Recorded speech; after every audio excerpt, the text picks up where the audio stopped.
Hey everybody, today we are going to take a look at the fourth floor of the Kinki no Goku, aka the Forbidden Abyss.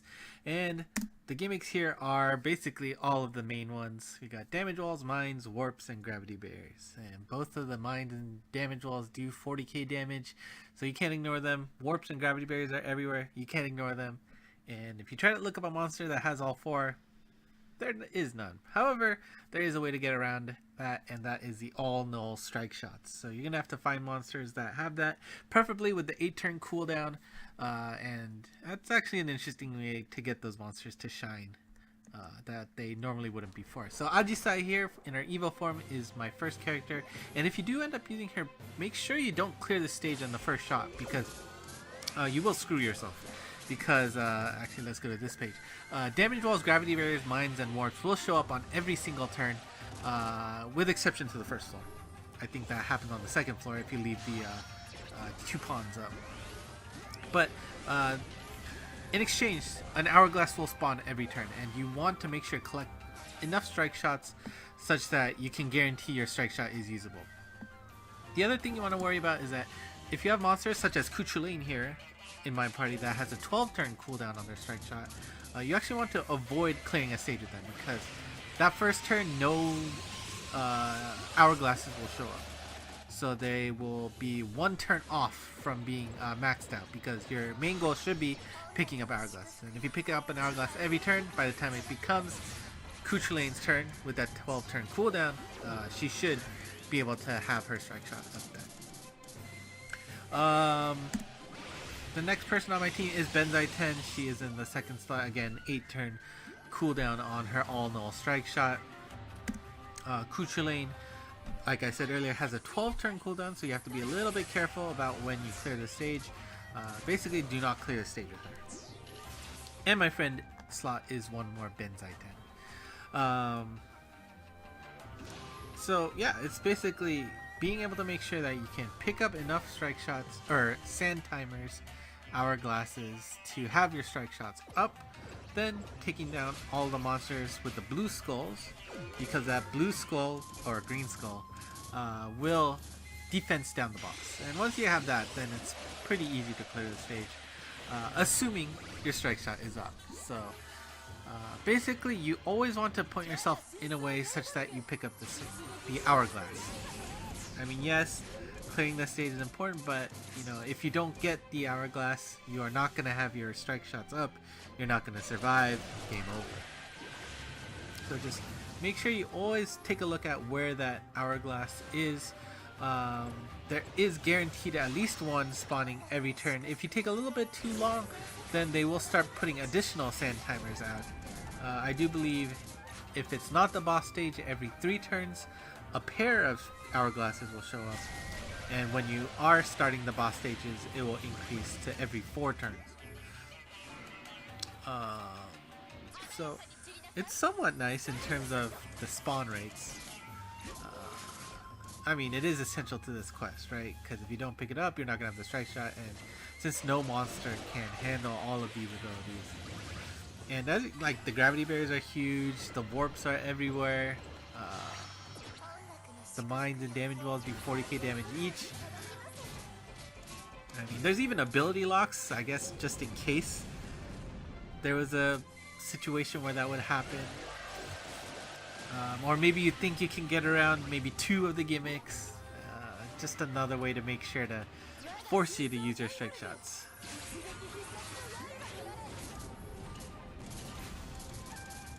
Alright, so we are starting to get a little bit iffy here.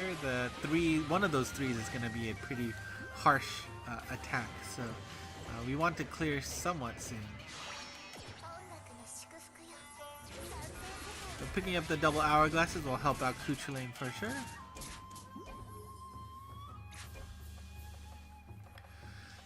And I mean, honestly, once you have the monsters that have the strike shots, and you really do focus on making sure you don't miss an hourglass, this quest is pretty straightforward, so it's not that bad. But what I really like is the fact that Ajisai there gets the chance to shine, because I don't think she has much use, especially this form. since it's just Slayers in the EL form. Being able to use her is, you know, I always like that fact that at least the Abyss gets some monsters a chance to shine that they normally do not. Alright, so we got the yeah, everybody's on the bottom, which is great. Kuchulain being able to pick up or take out all of the monsters there to immediately defense down. What is it? Hikaru Genji there. So it would be nice to go down on the bottom, just to go right under the boss to do major damage, but of course, do not forget that picking up hourglasses is your #1 goal. I mean, I suppose if you have everybody with an 8-turn cooldown, there is one turn you could possibly skip, assuming everybody else has their strike shot up. That is a big caveat. But you know, this game is more about paying attention to your team's cooldowns. The actual quest itself, not so bad. And I think I do mess up here because, as you can see, Kuchulain is not going to have her strike shot up by her next turn. So I must have screwed up somehow in terms of my turn management. So normally I would not use Benzai 10's strike shot here just because of, you know, it's not really necessary. You have all the first turn is safe, basically, right? Now Kuchulain, we gotta watch out here because she only has gravity barriers, so that damage wall hurts. 40k damage. Luckily, you know, there was a path such that it only took one. The warps didn't throw me in a weird direction. And this is a little bit tough because Benzai 10 is a bounce monster, so getting that hourglass on the bottom right might be a little difficult, but luckily the bounce worked out so that we can at least keep going. But yeah, I mean, that's what happens. If you are off by one turn even, or something gets shifted in a way that you weren't expecting, you will have to find a way to tank damage, and if you don't have enough HP, you are going to be in trouble. At least Kuchulain can handle mines, so it is a little bit easier to you know, deal with mines. There's, you know, being able to skip over them at least is good.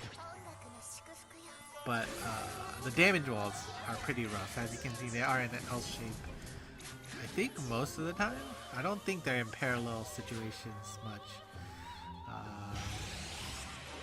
But of course, that's where the ability lock comes into play, right? If you end up in a sticky situation,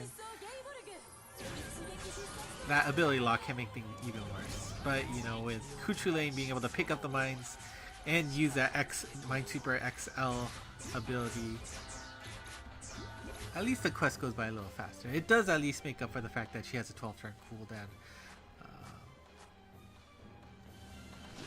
Alright, so right, first turn you don't necessarily need to use Benzai 10 strike shot, which is fine. At least it saves it for later in case things go wrong. But this is what I was talking about. You want to avoid starting or clearing the stage with Kuchulain, because that will guarantee that you will be short on her strike shot, assuming multiple sand timers don't show up. And like I said at the beginning, in the boss stages, ooh, that was close. In the boss stages, pairs of timers only show up after every 4 turns, so it is a little bit late in terms of spawning mechanics. However, every turn there is guaranteed one, so don't worry about that. Alright, so how are we going to get around this? Kuchulain is up. She doesn't have her strike shot ready, and oh, I guess we got lucky. The walls happen to show up on the same side this turn. So that was lucky. Very lucky. Alright, Benzai 10's turn. Of course we're going to use that strike shot. And just, I mean, do think about it. If you can't use your strike out once, you're gonna be afflicted by the other gimmicks, which means you're not necessarily gonna pick up the hourglass, which means the next monster might not have her strike shot up, and it's just that spiral loop of death. So if you end up in a sticky situation, it could spell the end of your quest right there. So